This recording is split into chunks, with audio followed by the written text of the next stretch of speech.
All right, hello everyone. I am back. I took a little bit of a break after making some videos last year, and I'm happy to say that I'm going to be starting back up for the new year. Had to take a little break for a little mental health and work purposes, but I'm excited to be back.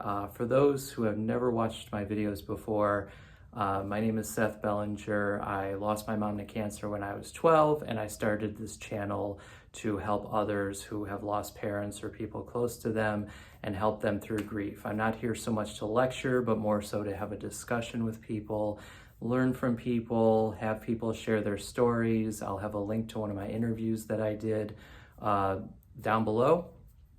And I just want to have an open discussion and help those who are struggling and hopefully give them some advice and experiences that I've had that will hopefully help them. I hope people feel free to leave comments below if they don't feel comfortable being in a video and sharing, or just a line of encouragement maybe for people who are struggling if they don't want to share anything personal.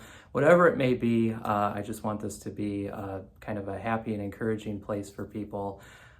So today, for the very first video back, I wanted to start with the basics of grief and the different stages and some feelings you may be having for those who have recently lost somebody. So I have a little notepad here, so if I look down, I'm kind of just referring to my notes, but I'm going to put up the 5 stages of grief right here for those who might need a little refresher. I'm sure most people have seen them by now, but those are the 5 basic stages that they talk about. However, in my reading and in my experience talking with others, there's many more than 5 stages of grief. I think most people know that, but they always talk about the 5 stages, and I'm here to share and kind of go beyond that a little bit. So I have a quote here from grief.com that I'm going to read that I really like, and it further explains that point and kind of talks about how when we're grieving, we don't go in some linear order. We don't just go through the denial and the bargaining and the anger and the depression, then we accept it and we're great. It goes, different days are different emotions. We can go all the way to the stage where we feel like we've accepted it, and then have a day where we go back and, oh my gosh, I feel like I've gone nowhere. I feel like this just happened and it could have been years ago. And there's nothing wrong with that. We go in different stages, we go in different cycles, we all grieve differently.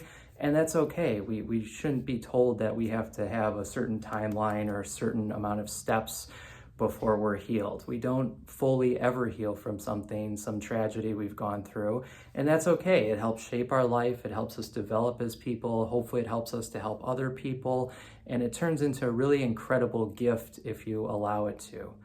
So let me read the quote real quick. Give me 1 second here. So again, this is from grief.com. And it says, the 5 stages of grief are tools to help us frame and identify what we may be feeling. But they are not steps in some linear timeline in grief. Not everyone goes through all of them or in a prescribed order. So just kind of reiterating what I said a minute ago, having different emotions, different days, and having other stages too. I talked about in the last video I posted additional stages of grief that are not on the list here. And people had some really interesting responses. And just from my own personal experience, I've had many, many different stages of grief all over the place, and it continues to this day. So starting off with that, I feel like when we first lose somebody, a big first stage we hit is what I call the why me phase. And, just why me? Why did this happen to me? Why couldn't it have happened to somebody else? And I wish I had a magical answer for that, but I don't, unfortunately. But I think it's interesting to talk about because I feel like at some point, everybody says that. Why me? Why did this have to happen to me? And why at this time maybe, could probably be at the worst possible time because that's how these things tend to go. But again, just using that as a tool to help shape your life and to help remember that person and to make your life positive after something like that happens. Yes, it's hard. Yes, it's why me? Why did this have happen to me? I just had 3 other bad things happen. Why this now? And it's hard. It's hard when we see somebody who seems to be living their life and everything's fantastic, but they go through things too, and everybody is going to go through something at some point. Your timeline is different from somebody else's. So what you may be experiencing right now, your friend or somebody close to you might experience it years later, and you can be there to help them with it. And that's a really powerful gift. You may not realize it right now, but you can be there to help support them and to give them advice so maybe they don't struggle like you did. And also having somebody in your life who may have gone through it already that you can turn to, or some support system. I'm a big fan of therapy and other remedies when you go through something, as long as it's done in a healthy way and you're comfortable with it. But friends can be a great support. Other peer groups can be a great support. But we want to kind of shift away from that sort of thinking of why me and how can I use this as a tool to help somebody else or enhance my life.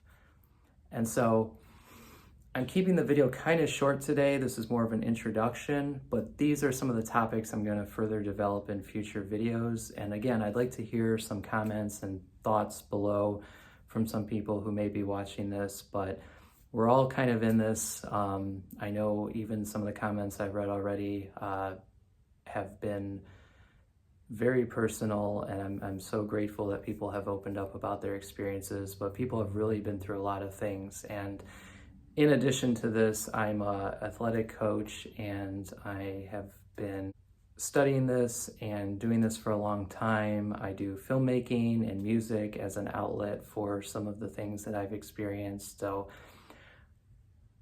I want to just put all that together and make these videos for people who really need it, and I'm going to continue to do this. But please check out the interview that I have listed below with a friend of mine, and I think that will be very helpful for some people as well, especially those who have lost parents, especially who have lost parents later in life. But I hope this channel helps people, and please subscribe, please support the channel in any way that you can. I really appreciate it. I'd like to reach all the people, as many people as possible who need it. So I will be back later in the week, and I hope everyone has a good rest of their day. Thank you.